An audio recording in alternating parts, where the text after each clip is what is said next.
Thank you, Margot, and thank you to the organizers. Really happy to be here today, and my apologies if you've seen this presentation. I have been on the road here the last few months sharing some of the information. So again, I work for Alberta Pulse Growers. I'm sure many of you know that we're a farmer elected directed commission. We collect a levy on the sale of all pulses. That comes off the grower's check.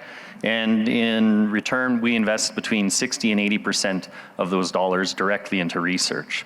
And this is one of those projects where we're collaborating. So many of you may have heard of Team Alberta. Team Alberta came together about 5 years ago. The four main commissions, canola, wheat, barley, and pulses. We agreed to make sure that we were speaking with one voice when it came to government relations and advocacy. Over the last year, we've expanded. We've brought sugar beets, potatoes, honeybees, and the BC Alberta seed growers into the fold as well. This makes us a one-stop policy shop that really amplifies the voice of growers. In this project, we did have funding from the 6 commissions listed here, and we also had a lot of other partners. So AIDA especially, we were thankful to them, Canadian Ag Partnership. You'll notice we have 3 registrants here as well, Bayer, Syngenta, and BASF. These registrants each donated $50,000 a year, and which was matched. Each commission was on the hook, the 4 majors, for $50,000 apiece. So that's about $600,000 of growers' funds. We've managed to leverage that, and you'll also notice one logo here, the far bottom left, that is Millennium. They were the third-party contractor that we used. Farmers, when funding this project, insisted on 2 things. One, that registrants be involved, as we use a lot of their products, and number 2, that we had a third party that would do our water monitoring, that was impartial, that was professional. And we're gonna talk about the quality assurance and quality control. So what was this project all about? Well, first off, it's about stewardship, sustainability, the things we've been talking about here over the last 2 days. Not only is it important to emphasize the stewardship portion, but also the sustainability portion. The ability to keep tools in your toolbox when it comes to pesticides. And what we did when we set up this project is we worked closely with the Pest Management Regulatory Agency, and that meeting started back in March of 2021. We've currently collected 2 years of data, but our first year, we collected data in what we called the worst case scenarios, and that included in the irrigation districts, where we had the most intensive cropping intensity, so to speak. We had all of the crops grown, including potatoes and sugar beets, and we also wanted to look at where we had the lowest rainfall events. Now, this project, when we first started, included some tributaries. However, tributaries are often accessible from public land, from roadways, etc. And what we found is the data that is really hard for government to collect is that data from producers, including their pesticide use history, but also getting access to private lands. So we focused on wetlands, and in year 2, we did expand to the central Alberta areas of Three Hills, Linden, Trochu area. So what we started off by doing was looking at what are producer priorities. And this is a list of 60 priority pesticides based on our producers' use patterns. What pesticides are most commonly used? Which ones are most important to producers? And we sent away this list of 60 to the PMRA so we could figure out what were their reference values, meaning what are their acute or chronic toxicity endpoints, acute being a one-time concentration, chronic being over time. So we also had to work with the PMRA to decide how many sampling events to measure chronic or that long-term exposure. And the answer was usually it depends. And even back in 2021, the PMRA wasn't really sure how many samples they needed over a growing season to ensure that those chronic endpoints were, I guess, of a sampling frequency high enough to meet their own regulations. So what were our highlights in 2021? We did sample 10 wetlands and 10 tributaries. We had 9 events. We describe this project as somewhat of a storm chaser's whack-a-mole project, and that being in that we will sample every 2 weeks. However, if it rains, we try to get out the day after or 2 days after the event to capture any of that runoff. The whack-a-mole portion comes from actually having a crop that we're interested in, say canola or seed canola, and having that proven pesticide use. It's one thing to say to the PMRA, we have no detections of an insecticide, but if you can't prove that that insecticide was sprayed that growing season, that non-detect or non-exceedance means nothing. So that's the whack-a-mole portion of this project. As you know, in 2021, we had a 1 in 50-year drought. 6 of our wetlands went dry, which left us with 4 wetlands. And wetlands south of Highway 1, as you know, in your irrigation districts, are pretty hard to find. So we had 185 samples, and we analyzed these samples for over 125 compounds. It's actually 127. And we only had 15 compounds that were detected. Now, remember, a detection does not mean an exceedance.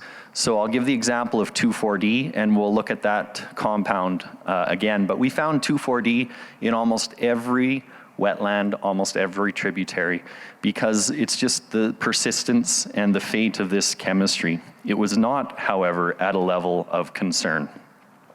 In 2022, we dropped all of our tributaries except for one tributary, just to give us a little bit of an idea on the watershed and on flow.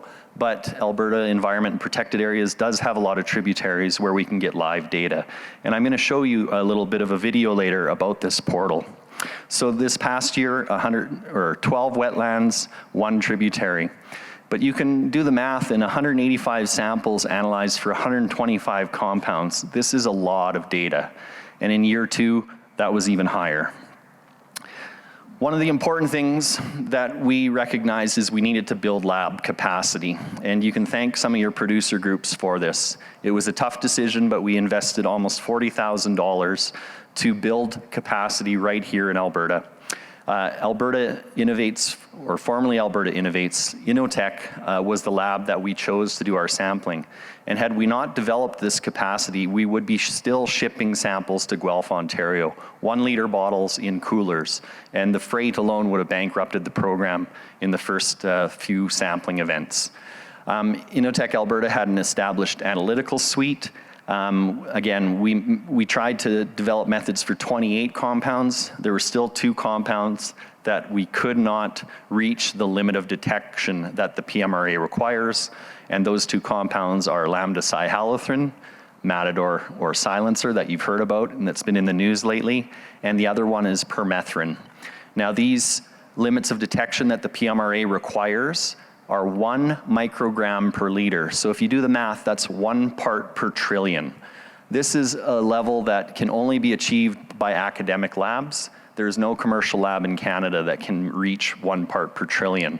To give you an idea, 1 part per billion, which we do achieve on many of these compounds, is 1 second in 36,000 years. So 1 part per trillion, you can add a few zeros and you get an understanding of how important this was. So in this table, you'll see many active ingredients that I'm sure you're aware of if you farm, a lot of fungicides, et cetera.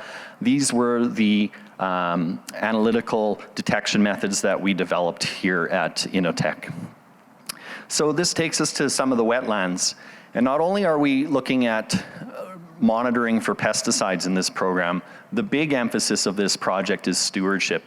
And that includes the vegetative filter strips. And we're going to get into some of the guidance on what is a good vegetative filter strip. Here you can see an aerial photograph of one of the wetlands that we were sampling. Here's one from central Alberta, and you can quickly tell because they actually have some willows and poplars, which are pretty much non-existent south of Highway 1. And so we got quite a large, I guess, subset of vegetative filter strips, which allows us to go back and if we do have an exceedance, actually look at how we might be able to better mitigate pesticide runoff. We did a lot of cataloging of insect species. This one here is a bee fly who is joining me on one of my drone flights. They eat grasshopper eggs, so really nice to see. We also did a lot of sweep net observations, trying to show that these ecosystems were very much functioning. And certainly one of the things that we have noted with the PMRA is that a lot of their acute and chronic toxicity endpoints don't actually match up with that insect's life cycle as well, which is something that the PMRA is looking into more. So again, lots of observations.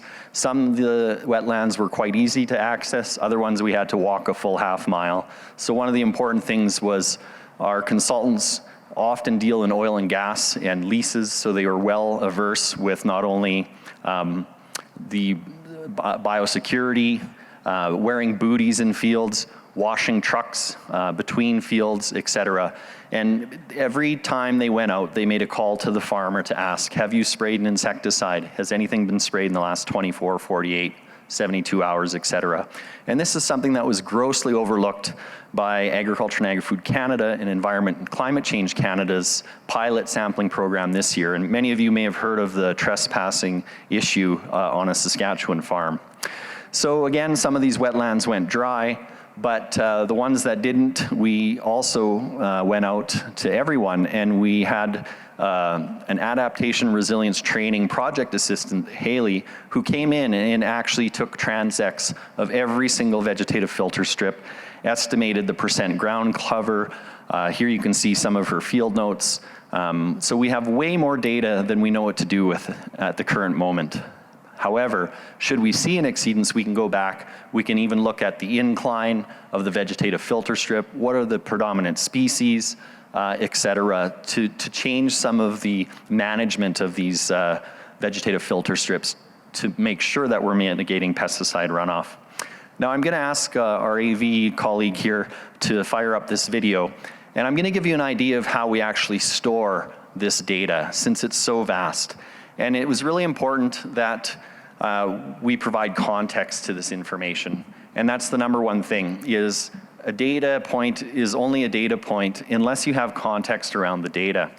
So about 6 months in, we had to make a decision on how we were actually going to store and how we were going to present this data. So I have pre-recorded a short video for two reasons. One is you can never be sure if the internet is gonna work. And number two is we have firewalls in place that don't actually allow us to log in from IP addresses that aren't the original address. It'll just be a moment here. There we go. So you can see at the beginning of this data portal, there's a map here of Alberta, and this is the landing page. And on this map, you can zoom in and out, and you can see all of the different sites. You can sort them via wetland or tributary. We also have all of the ACIS, the Alberta Climatic Information System, weather stations available as well. So when you go into the monitoring events, you can drop down, you can sort by 10 or 100 per page, and you can look at all of the different sampling events. When you click on the events, you can see we actually, on my axis here, I've limited it so you don't actually have GPS coordinates or any type of legal land description. It was really important to the growers that you couldn't zoom right down to their actual wetland. On the portal, we have all of the consultants' lab sheets, which include turbidity, some of the observations of the water column, any other information. And we also have all of this lab data for each event, for each site that you can click on, and you can actually pull up the lab data from Innotech. There's also all of the different site photos that have been taken by the consultant, and we also have some aerial media that you'll see as well. But this allows the user to actually have a lot of context around that wetland, what it looks like, what the size is, et cetera. So when you click onto the lab data, again, it brings up all of the different samples. You can click on the PDF and you'll see it's actually data right from the commercial lab. And again, that's for any event. And you'll see all of the different active ingredients listed there. Where it gets really interesting is when you click on the monitoring sites tab, and when you click onto the wetland, you can actually go down. And here we're gonna see one, I think it's County of 40 Mile. Again, you can click on the aerial media. You might recognize this wetland. I had a picture in it in the earlier presentation, but you can load the drone video. Now, when we go back this next year, we're actually gonna do a pre-programmed flight path so we can see changes in the water level, in the high water mark, et cetera. So it'll be a pre-programmed flight path. And this is something that Environment and Climate Change, the Pest Management Regulatory Agency, also wanted. It's taking a while to load here, my apologies. But this context that we can provide around that data is really important. Now, what I'm really excited to show you is when you actually get into each active ingredient, and that's coming up next. So you can go to the site. I guess you'll see site photos one more time. But when you get into the site, and we'll be clicking on the active ingredient, and I'm going to start with 2,4-D. And what you'll see is that the units on the y-axis, here we go, are very small. You'll see this tab, it says show detected chemicals only, and this will give you a drop-down menu of the chemicals that were actually detected. When you click on one, here's azoxystrobin, you'll actually see the rainfall over that period below. That green line represents an application of a fungicide. You can see that one detection point is likely from drift, and these other ones are showing up the next year. So this has actually given us a really good understanding of the fate and transport of this fungicide. There, when we click show PMRA reference values, the y-axis changes, and you'll see that acute and chronic endpoint. And I would back it up, but it's going to keep playing. You'll see it again. So watch that button up top that says show PMRA reference value, and this is on clothianidin, which is a seed treatment. You can see it's showing up after the rainfall event, right? When we click on show PMRA reference values, you'll notice all those points drop to the x-axis. And there you have your acute and chronic endpoints. So this allows the user to pull up what are those PMRA thresholds and see where those detection levels are. And in every case, in every single sample thus far, we have yet to see a single exceedance.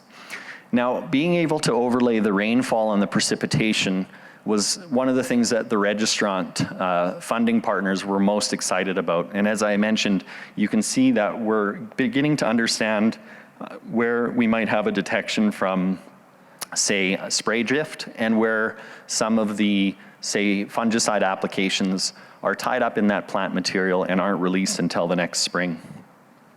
So tying in all of these detected chemistries, what we're also working on the portal is we'll be putting the crop that was seeded, and you'll also see all of the active ingredients that were applied. Because in many of these instances, we may have 13, 20 detections, but only 5 active ingredients were actually applied that season. And it's because these limits of detection are so low. Here you can see another time when Edge was applied, that was that green line. So those will be automatically generated within the portal, which allows you to go back, look at a specific active.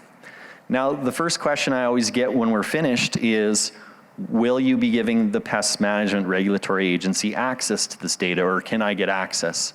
And the answer thus far is no. Until we have an exceedance and a reportable, I guess the registrants must report any exceedances that they have of thresholds.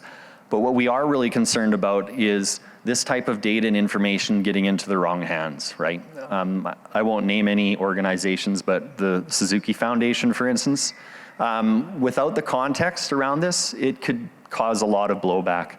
And certainly some of our crops in southern Alberta, such as potatoes, may have 7, 9, 12 active ingredients applied in a season.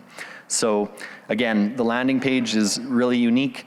We also, in the updated version, will have how many detections are at each point in a yellow.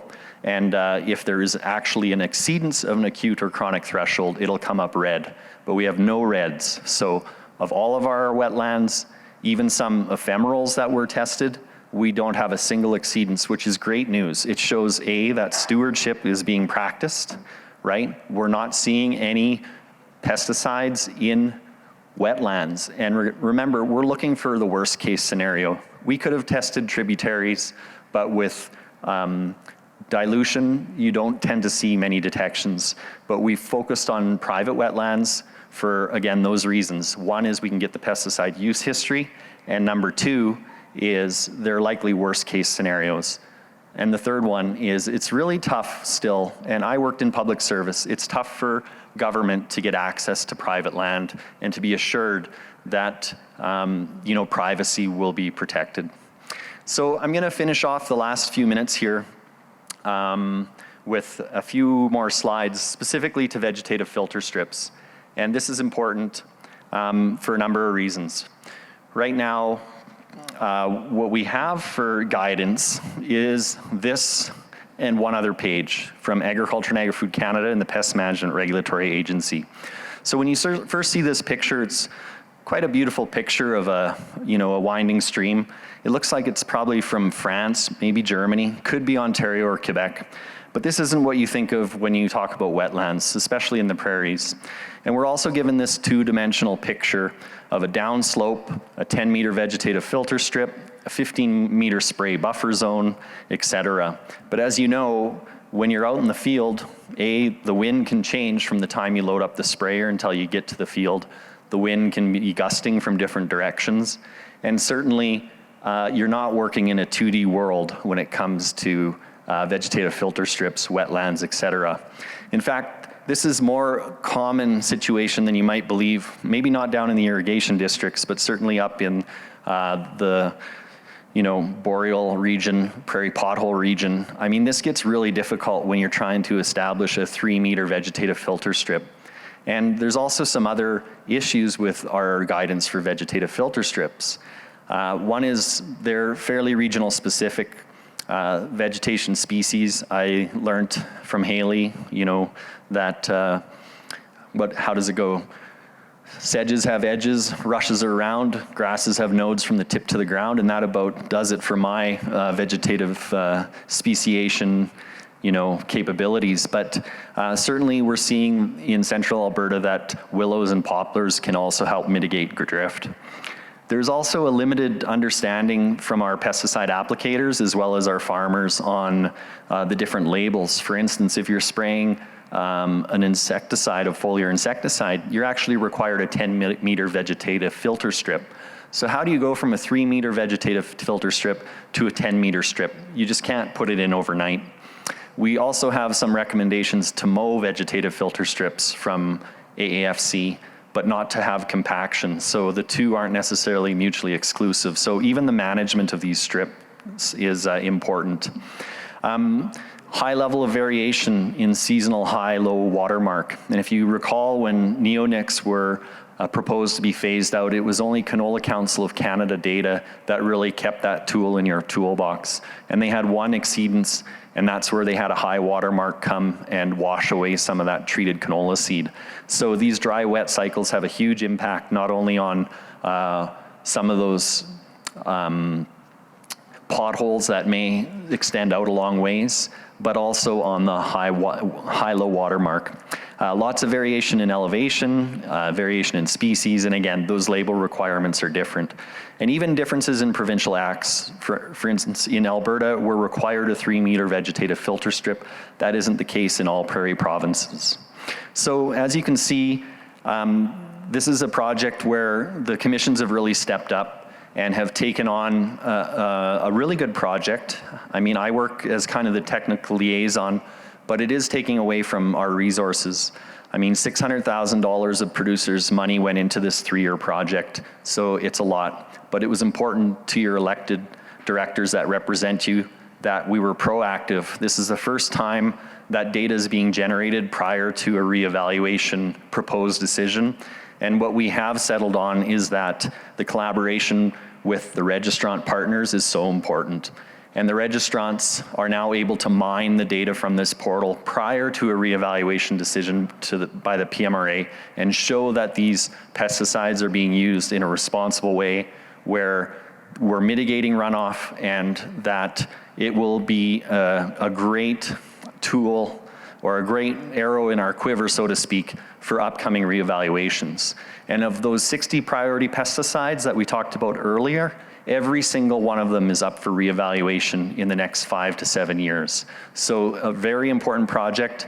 And again, we couldn't have done it without ARDAR funding, but also with continued engagement with Pest Management Regulatory Agency staff. They're looking at this project, they've run their pilot, they've ran into some hiccups, as I mentioned before, but this type of information on private land with wetlands is something that you won't find in any other program.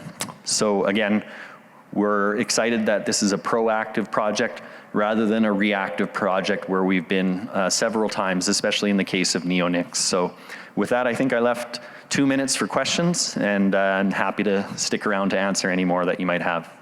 Thank you very much.